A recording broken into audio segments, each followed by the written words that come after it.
Imagine waking up one morning and finding out that the most American brand in your garage just packed its bags and didn't even say goodbye. That's not a metaphor, that's John Deere. This isn't just another company moving overseas. This is a seismic shift. The tractor that built small towns, won wars on the farm, and defined rural pride is being shipped off to Mexico. And Donald Trump? He's threatening a 200% tariff and drawing a line in the dirt. But here's the real question. Is this betrayal or survival? Because what's happening behind closed boardrooms and fiery rallies isn't just business. It's an identity crisis. What if tariffs are just theater? What if farmers turn on the brand they've trusted for generations? And what if the word American-made no longer means what you think it does? What's happening? Just days after John Deere's announcement, Donald Trump took to the stage at a farmer-focused event and delivered a fiery threat that sent headlines ricocheting across every major news outlet. "I love John Deere," he said, pacing before a backdrop of American flags. "But if they move to Mexico, we're hitting them with a 200% tariff. Everything they ship back here is going to pay."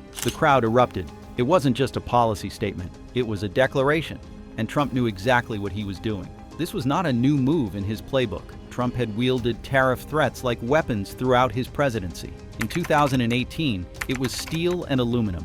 Later, it was Chinese electronics and even Harley-Davidson. He understood how to transform corporate decisions into symbolic betrayals. But this moment was different. Deere wasn't just another multinational. It was a cultural touchstone for the very people Trump claims as his base. In campaign circles, the Deere threat quickly became a talking point. Trump's advisors understood its emotional gravity. Here was a company known for loyalty, now accused of betrayal. What better fuel for a populist fire? The 200% figure wasn't chosen at random. It was designed for shock value, for maximum impact in rural media. It was a line in the sand, drawn with dramatic flair and campaign timing.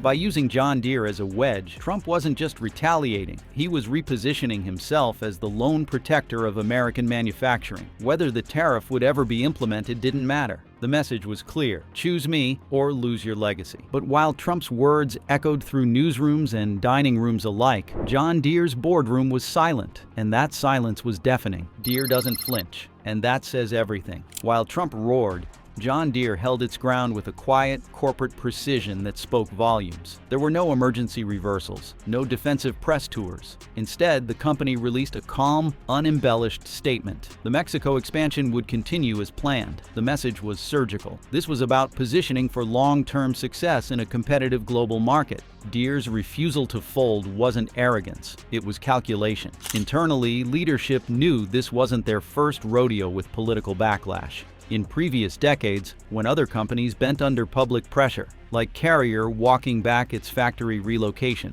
Deere watched and learned. They weren't going to make short-term promises that risked long-term strategy. Internal communications revealed a company ready for backlash. Executives anticipated the political firestorm and stuck to their talking points. Less than 5% of total North American production would be affected, and core large-scale manufacturing would remain in states like Iowa and Illinois. In other words, we're not abandoning America, we're expanding beyond it. The tone was unapologetic. It was also deliberate. Deere knows that, in the global arena, survival isn't about sentiment, it's about scale. With aggressive competitors like Mahindra and Kubota nipping at their heels, Deere's leadership wasn't about to be steered by headlines. Yet the refusal to engage directly with Trump's tariff threat sent a message all its own.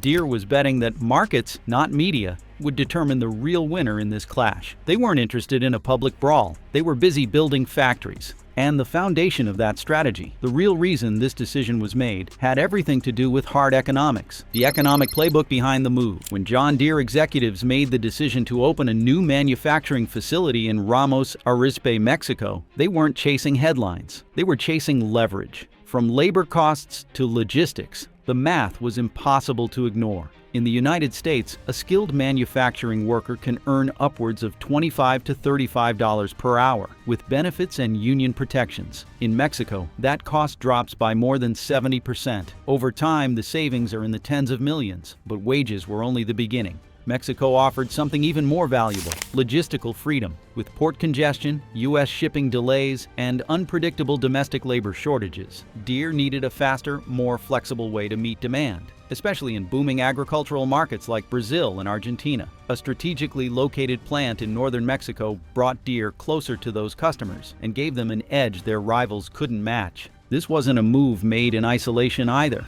Deere studied the playbooks of Mahindra and Kubota, both of which had already optimized global production. Deere's U.S. first model had worked for decades, but the post-pandemic landscape made it a liability. Supply chain fragmentation, material shortages, and rising inflation had redrawn the map, and Deere was adapting. There was also the question of redundancy. In a world increasingly defined by volatility, relying solely on U.S. plants was no longer an advantage. Diversification wasn't a betrayal, it was insurance. So while critics pointed to patriotism, Deere pointed to spreadsheets. This was not about emotion, it was about position. And every line item, from tax incentives to export routes, favored the move. But with that move made, a deeper crisis began to surface, because now it wasn't just about production lines or press conferences. It was about how Americans, especially rural Americans, would react to the fallout. And in the towns left behind, that fallout was already becoming real. We've spent weeks digging through factory records, tariff filings, and investor briefings. If this helps you see the truth behind the headlines, hit subscribe. When loyalty feels like betrayal. For many American farmers, John Deere wasn't just a brand, it was a bloodline. The green and yellow machines weren't simply tools, they were part of the family. Generations of agricultural workers proudly posed beside them in family photos, passed them down like heirlooms, and trusted them the way one might trust a close neighbor. But in the summer of 2024, that trust shattered when John Deere announced it would move key manufacturing operations to Mexico. The reaction in farm country wasn't just disappointment, it was heartbreak. Lifelong Deere buyers from Iowa to Indiana took to social media in waves. Facebook groups that once shared tractor maintenance tips turned into venting boards filled with anger and confusion. On TikTok and Instagram, younger farmers posted videos symbolically covering up their John Deere logos with duct tape, or switching to other brands like Kubota or Case IH. It was a cultural moment, not a marketing one. Interviews with rural small business owners revealed something deeper than brand loyalty. One farmer in central Illinois said, "My grandfather bought Deere. My father did too. This isn't about business anymore. It's about betrayal." Another, based in Oklahoma, admitted he was rethinking his next equipment purchase, not because of quality, but because he no longer wanted to support a company that, in his view, turned its back on America. The backlash wasn't limited to online forums. Conservative talk radio jumped on the story. Hosts on major AM stations called the move a slap in the face to red state America. On syndicated programs across the Midwest and South, callers vented about losing not just jobs, but symbols of pride. For many of them, John Deere wasn't just a tractor manufacturer. It was an emblem of American self-reliance. And here lies the heart of the conflict. John Deere's move made perfect business sense, but to the customers who built its legacy, it felt like erasing history. The cultural memory of a brand that stood for grit and patriotism collided violently with a modern strategy focused on global efficiency.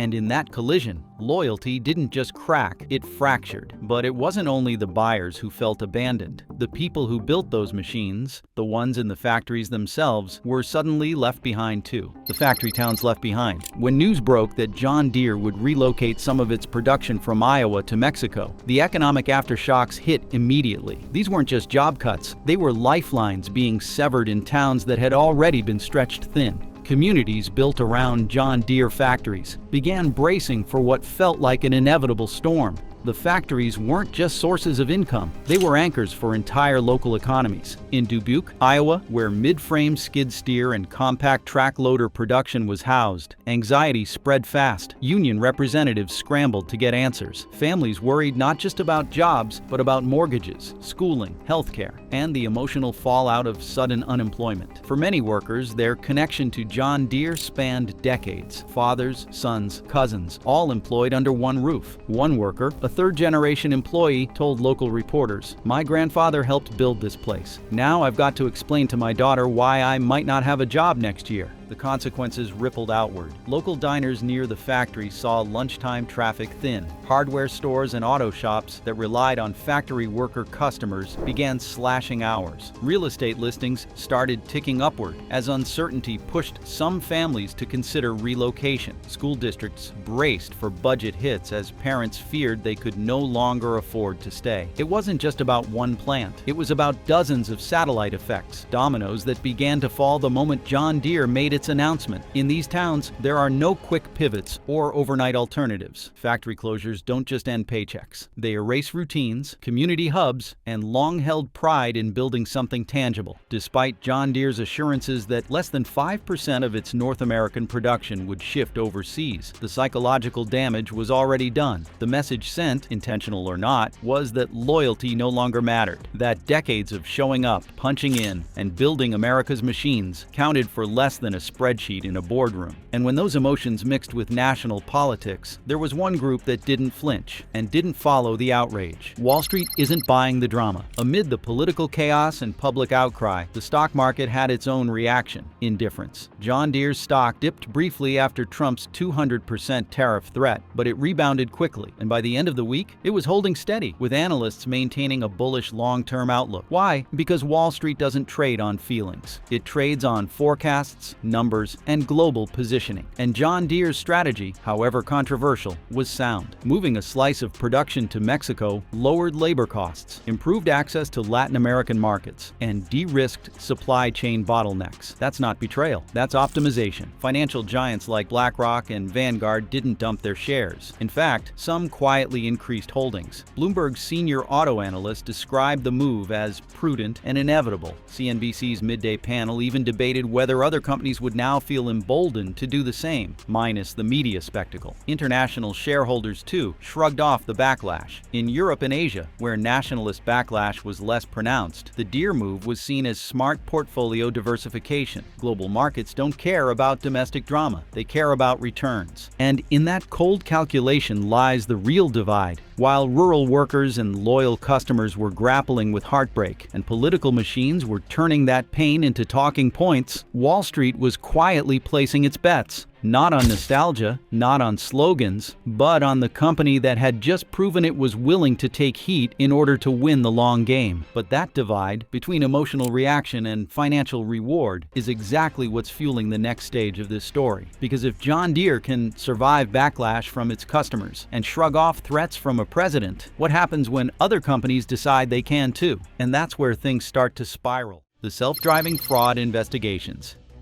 For over a decade, Elon Musk promised the impossible, and Wall Street rewarded him for it. Tesla's full self-driving software wasn't just a feature, it was a fantasy he sold over and over again. In tweet after tweet, interview after interview, Musk insisted that full autonomy was months away. The Tesla cars would soon become robotaxis, that drivers could sleep while their cars took them to work, that one day their car would make money for them. But the promised future never arrived. Instead, the crashes did. Real-world data began piling up. Fatal accidents involving Teslas running on autopilot. Pedestrians struck, drivers killed. Emergency vehicles rear-ended. The press ran headlines. Families filed lawsuits. And behind the scenes, federal regulators began digging. The National Highway Traffic Safety Administration launched multiple investigations. The Department of Justice quietly opened a criminal probe into whether Tesla had committed consumer fraud. The Securities and Exchange Commission started reviewing whether investor communications had misrepresented the functionality of FSD software. Then came the whistleblowers. A cache of internal emails leaked to the press showed that Tesla engineers had repeatedly warned executives, including Musk, about the system's limitations. One internal report flatly stated that FSD could not safely navigate city streets without direct driver input. Another flagged that key AI systems were behaving unpredictably in low light and poor weather conditions. Musk ignored the warnings. He didn't slow down the rollout. He accelerated it. He doubled down on marketing. He told shareholders that autonomy was the key to Tesla's profitability, and when questioned about the crashes, he dismissed them as driver error or media bias. But the damage was done. Federal lawsuits mounted. Consumer protection groups launched class action suits. Internal safety documents were subpoenaed. Tesla's once captive narrative, disruption, innovation, future thinking, was now warped into something darker: deception, negligence, and corporate recklessness. But as the legal walls closed in, a physical embodiment of that disconnect rolled off the production line. It was supposed to be the next revolution. Instead, it became a national punchline: the Cybertruck debacle. The Cybertruck wasn't just a product. It was Elon Musk's vision of the future, angular and unapologetically weird. At launch, he claimed it was bulletproof. He said it would shatter the truck market. He promised a base price under $40,000. None of those promises held. Instead, what consumers got was a vehicle that looked like it had been pulled from a low-resolution PlayStation 1 game and slapped together with tinfoil. The first public crash tests were a disaster. Safety analysts flagged vulnerabilities in pedestrian impact zones. Drivers reported software bugs, steering malfunctions, and bizarre touchscreen failures. And the base price? It ballooned to well over $80,000. Social media turned the Cybertruck into a meme overnight. Pictures of its oddly shaped body, its oversized windshield wipers, and its awkward proportions circulated online like wildfire. Late-night comedians turned it into a running gag. YouTubers filmed reviews that doubled as roast sessions. Even longtime Tesla fans began posting regrets. The launch wasn't just a failure, it was a collapse of credibility. Inside Tesla, panic took hold. Dealerships reported customer returns and order cancellations. Executives held emergency meetings about rebranding. Engineers leaked their frustrations to the press. One anonymous staffer told Bloomberg it was like being forced to ship a prototype that never should have left the drawing board. And worst of all, Musk didn't backtrack. He embraced the backlash. He called critics haters, mocked their concerns, and doubled down on promoting the Cybertruck as the ultimate vehicle. The result? Even loyal fans were exhausted. The product that was supposed to save Tesla became a symbol of Musk's detachment from reality. But while the world mocked the Cybertruck, something much more serious was breaking behind the scenes. The cracks weren't in steel. They were in the people who had built Tesla from the inside out. The Employee Revolt collapsed from within. The true engine of Tesla's meteoric rise wasn't its technology, it was its people. The engineers, designers, factory workers, and managers who bought into Musk's vision didn't just show up for paychecks. They worked grueling hours. They endured brutal deadlines. They sacrificed weekends, relationships, and mental health for the dream. That dream was now dead. The Employee Revolt began as whispers. Then came the resignations. Mass resignations. Nearly 15% of Tesla's global workforce exited within 3 months. Some were laid off during the company's panicked cost-cutting spree. Others left voluntarily, burned out, disillusioned, and fed up. Glassdoor reviews painted a bleak picture: hostile management, no work-life balance, toxic Slack channels, and a pervasive culture of fear. Anonymous reports to labor watchdogs accused senior leadership of retaliation, over-surveillance, and systemic discrimination. One leaked HR memo revealed that employee turnover in key divisions had reached critical thresholds. As morale collapsed, so did productivity. Software updates were delayed. Quality control errors skyrocketed. Factory output stalled. Musk responded not with empathy, but with more demands, more pressure, more chaos. Rivals saw the opening and pounced. Rivian and Lucid opened recruitment pipelines specifically targeting ex-Tesla engineers. Build Your Dreams launched a secretive hiring campaign in California, offering displaced Tesla staff higher pay, flexible hours, and, most importantly, a clean slate. Even traditional automakers like Ford and GM jumped in, poaching entire teams from Tesla's design and software departments. What followed was an intellectual bloodletting. The very people who had built Tesla's technological lead were now working for its competitors. Tesla wasn't just bleeding talent, it was exporting it to its rivals. And as Musk fought to patch the cracks, the vultures were already circling, rivals who had waited for this moment, who were ready to tear apart what remained of the empire. The new kings, who took over Tesla's throne. Tesla's implosion didn't leave behind a vacuum. It created a feeding frenzy. Within weeks of Musk's empire collapsing, competitors across both the automotive and satellite sectors moved in with calculated precision. This wasn't just opportunism, it was strategy, years in the making. Build Your Dreams, the Chinese EV juggernaut, quickly became the dominant force in electric mobility. Their models, once considered niche in Western markets, suddenly became aspirational alternatives. Unlike Tesla, Build Your Dreams had positioned itself as politically neutral, affordable, and consumer-focused. They didn't build hype. They built cars. And with Tesla now seen as a risk, buyers flooded Build Your Dream showrooms across Europe, Asia, and South America. Rivian, the once underdog American electric truck company, surged into the mainstream. Investors who fled Tesla began pouring capital into Rivian's R1T and R1S platforms, which offered the futuristic design language Musk had promised. But without the drama, Rivian's CEO, R.J. Scaringe, publicly committed to staying apolitical, environmentally driven, and labor-conscious. In the post-Tesla market, that was no longer a weakness. It was the winning formula. Ford Motor Company and General Motors, once dismissed as lumbering dinosaurs, seized the moment to rebrand as the new vanguard of clean American mobility. With the Mustang Mach-E, F-150 Lightning, Chevy Blazer EV, and Silverado EV already in production, they suddenly looked like the stable, reliable alternative to Musk's chaos.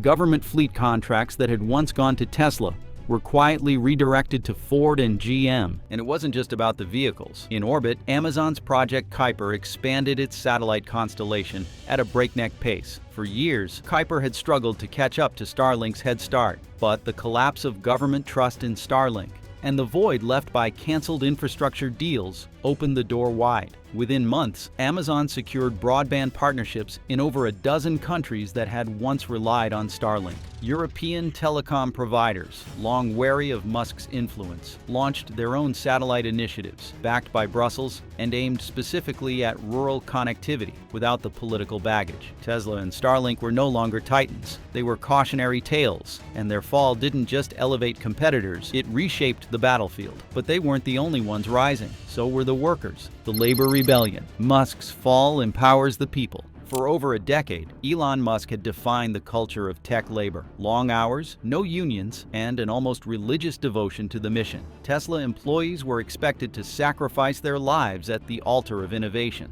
And for years they did. But once the empire began to crumble, something inside those factories and coding rooms shifted. It started with whispers on Slack channels and Reddit threads. Then came the open letters. Then the picket signs. In Fremont, California, Tesla's flagship facility, workers organized the first mass walkout in the company's history. The picket line stretched down the entire block. Banners reading, "We built this empire, he burned it down." Across the Atlantic at Tesla's Gigafactory in Berlin, union organizers marched under the slogan, "We are not code, we are people." Dozens of previously failed unionization efforts found new life overnight. This was not just a labor push, it was a reckoning. Former Starlink engineers formed coalitions demanding protections against mass layoffs, stock manipulation, and whistleblower retaliation. In Texas, workers testified before state legislators about unsafe working conditions at Tesla's battery plants. Some even alleged the company had underreported workplace injuries to maintain a false image of efficiency. The movement didn't stop with protests. Lawmakers, sensing the cultural shift, introduced legislation dubbed the Musk Clause. This series of federal and state labor reforms barred non-compete clauses, protected employee speech, and banned anti-union surveillance technology in tech and manufacturing workplaces. In Washington, a bipartisan bill passed the House and Senate requiring EV manufacturers receiving federal incentives to allow independent unionization votes every 2 years. The labor rebellion went global. In Germany, France, and Canada, tech unions that had once struggled against multinationals gained seats at national trade tables. What had started as an uprising inside Tesla and Starlink now shaped the labor policy of an entire industry. With his empire in ruins, one question remains. Can anything be saved? The end of the empire. Is there any way back? By the time analysts issued their final warnings, the collapse had already moved beyond recovery. Tesla and Starlink were not simply declining, they were unraveling. Internally, sources leaked that Tesla's liquidity had reached critical thresholds. Cash on hand fell below $2 billion,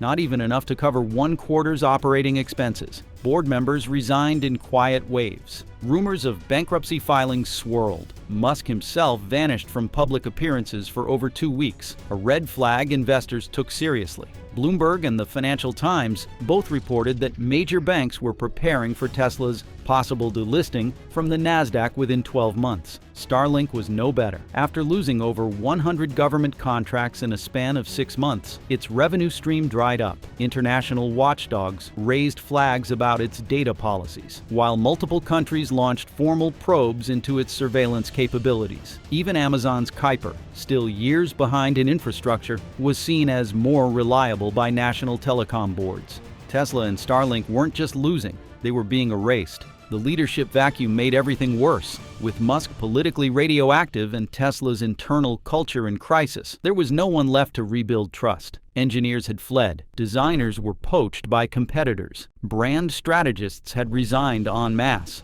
The people who could have steered the company out of the storm were long gone. What remained was a shattered empire, staggering under the weight of lawsuits, debt, and reputational collapse. Tesla was no longer the future. It was the past, the overpromised, overhyped relic of a tech age that forgot to check its ego. And the warning it leaves behind? This isn't just about Elon Musk. This is about every tech CEO, every startup, every billionaire who mistakes charisma for leadership and monopoly for vision. When power outruns accountability, collapse is not a risk, it is a guarantee. Tesla and Starlink didn't fail because they aimed too high, but because no one stopped to ask what they were aiming at. The empire collapsed. Subscribe for more and drop a comment. Did Musk go too far, or was this inevitable?